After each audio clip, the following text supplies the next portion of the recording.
अस्सलाम वालेकुम, मैं हूँ परी और आप देख रहे हैं परी की कहानियाँ। आज की कहानी है जब तकदीर ने रुख बदला। एक ऐसी कहानी जहाँ एक गलतफहमी ने ज़िंदगी बदल दी और एक खामोशी ने एक दिल तोड़ दिया। कभी कभी हम एक लम्हे में वो सब खो देते हैं जो हमें पूरी ज़िंदगी में मिलता है। आयशा एक छोटे से पुरसकून शहर की सादा, बाहया और नरम दिल लड़की थी। उसकी ज़िंदगी का मरकज़ सिर्फ़ उसकी बीमार माँ थी, जिसकी खिदमत ही उसका मकसद बन चुकी थी। गुर्बत ने उसके ख्वाबों को महदूद ज़रूर कर दिया था, मगर उसके दिल की रोशनी अभी तक मद्धम नहीं हुई थी। सुबह की नरम धूप के साथ वो स्कूल जाती, बच्चों को पढ़ाती और शाम ढलते ही ट्यूशन्स लेकर अपने घर का खर्च पूरा करने की कोशिश करती। थकन उसके चेहरे पर नज़र आती, मगर लबों पर हमेशा हल्की सी मुस्कुराहट रहती, जैसे वो हर मुश्किल को चुपचाप कबूल करना सीख चुकी हो। दूसरी तरफ अजलान शाह था, शहर का एक कामयाब, अमीर और हद से ज़्यादा मगरूर बिजनेसमैन। उसकी शख्सियत में एक सर्द महरी थी, जिसे जज्बात उसके लिए कोई मायने ना रखते हों। मोहब्बत, रिश्ते और एहसासात, ये सब उसके नज़दीक कमज़ोरी की अलामत थे। उसकी दुनिया सिर्फ उसकी अना और कामयाबियों के गिर्द घूमती थी। कहानी ने नया मोड़ तब लिया जब आयशा की खाला ने उसे ज़बरदस्ती एक बड़ी शादी में ले जाने पर मजबूर किया। वो एक शानदार हाल था, रोशनियों से जगमगाता हुआ, जहां हर तरफ कीमती लिबास, महंगे जेवरात और अमीर लोगों की चमक दमक थी। आयशा अपनी सादा नीली ड्रेस में वहाँ जैसे किसी और दुनिया की लग रही थी। वो खुद को समेटकर एक कोने में खड़ी हो गई, नज़रें झुकाए जैसे किसी की नज़रों में आने से डर रही हो। उसी महफिल में अजलान शाह भी मौजूद था, अपनी मंगेतर हानिया के साथ। हानिया, जो हुस्न और गरूर का अजीब इम्तजाज थी, शुरू से ही आयशा को हकारत भरी नज़रों से देख रही थी। ऐसी लड़कियां भी अब इन महफिलों में आने लगी हैं, उसने तंजिया लहजे में कहा, जिसे सुनकर आयशा का दिल जैसे एक लम्हे को रुक सा गया। मगर उसने खामोशी इख्तियार की। फिर वो लम्हा आया जिसने सब कुछ बदल कर रख दिया। हाल की चमकती रोशनियों और शोर के बीच आयशा खुद को इस माहौल में अजनबी महसूस कर रही थी। दिल की घबराहट कम करने के लिए वो आहिस्ता आहिस्ता हाल से निकलकर एक खामोश राहदारी में आ गई।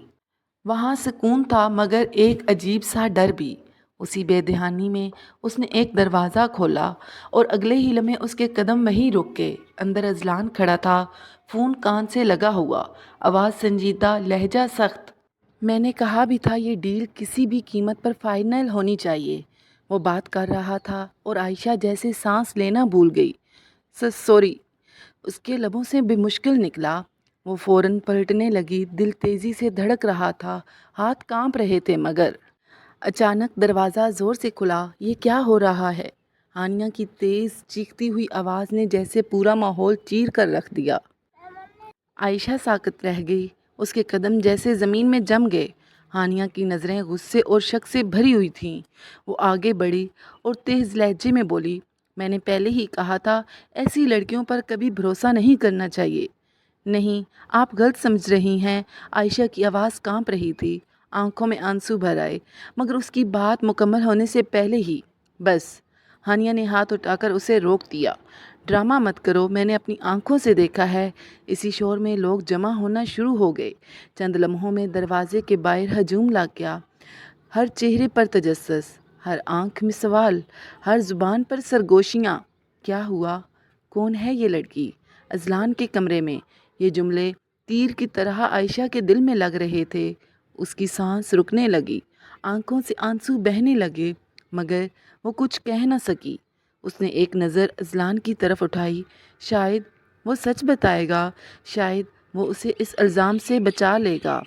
मगर अजलान खामोश रहा, उसका चेहरा सख्त, आंखें बेतासर, जैसे ये सब उससे अलग ही न रखता हो। वो खामोश, वो एक लम्हे की खामोशी आयशा के लिए सबसे बड़ा धचका थी।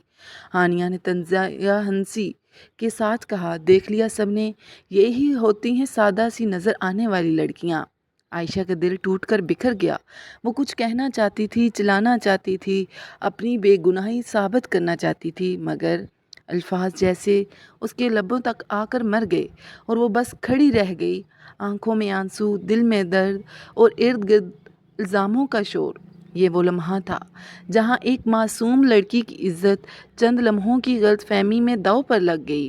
اذلان سب جانتا تھا، وہ سچ سے واقف تھا، مگر اس کی انا، اس کا غرور اسے بولنے نہیں دے رہا تھا۔ اس کی خاموشی عائشہ کے لیے سب سے بڑا زخم بن گئی۔ اور پھر اچانک، میں اس لڑکی سے نکاح کروں گا، حال میں اچانک ایک عجیب سی خاموشی چھا گئی۔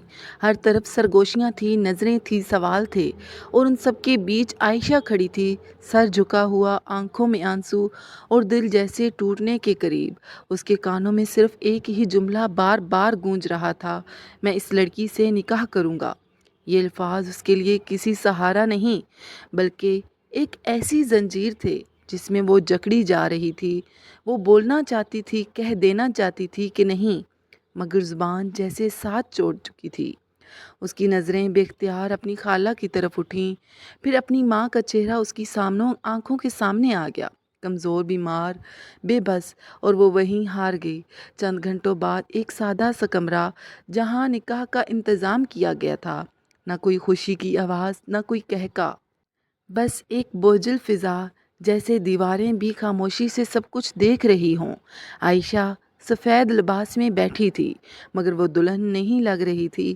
اس کی آنکھیں سوجی ہوئی تھیں، ہاتھ کانپ رہے تھے، اور دل ہر دھڑکن کے ساتھ جیسے ٹوٹ رہا تھا۔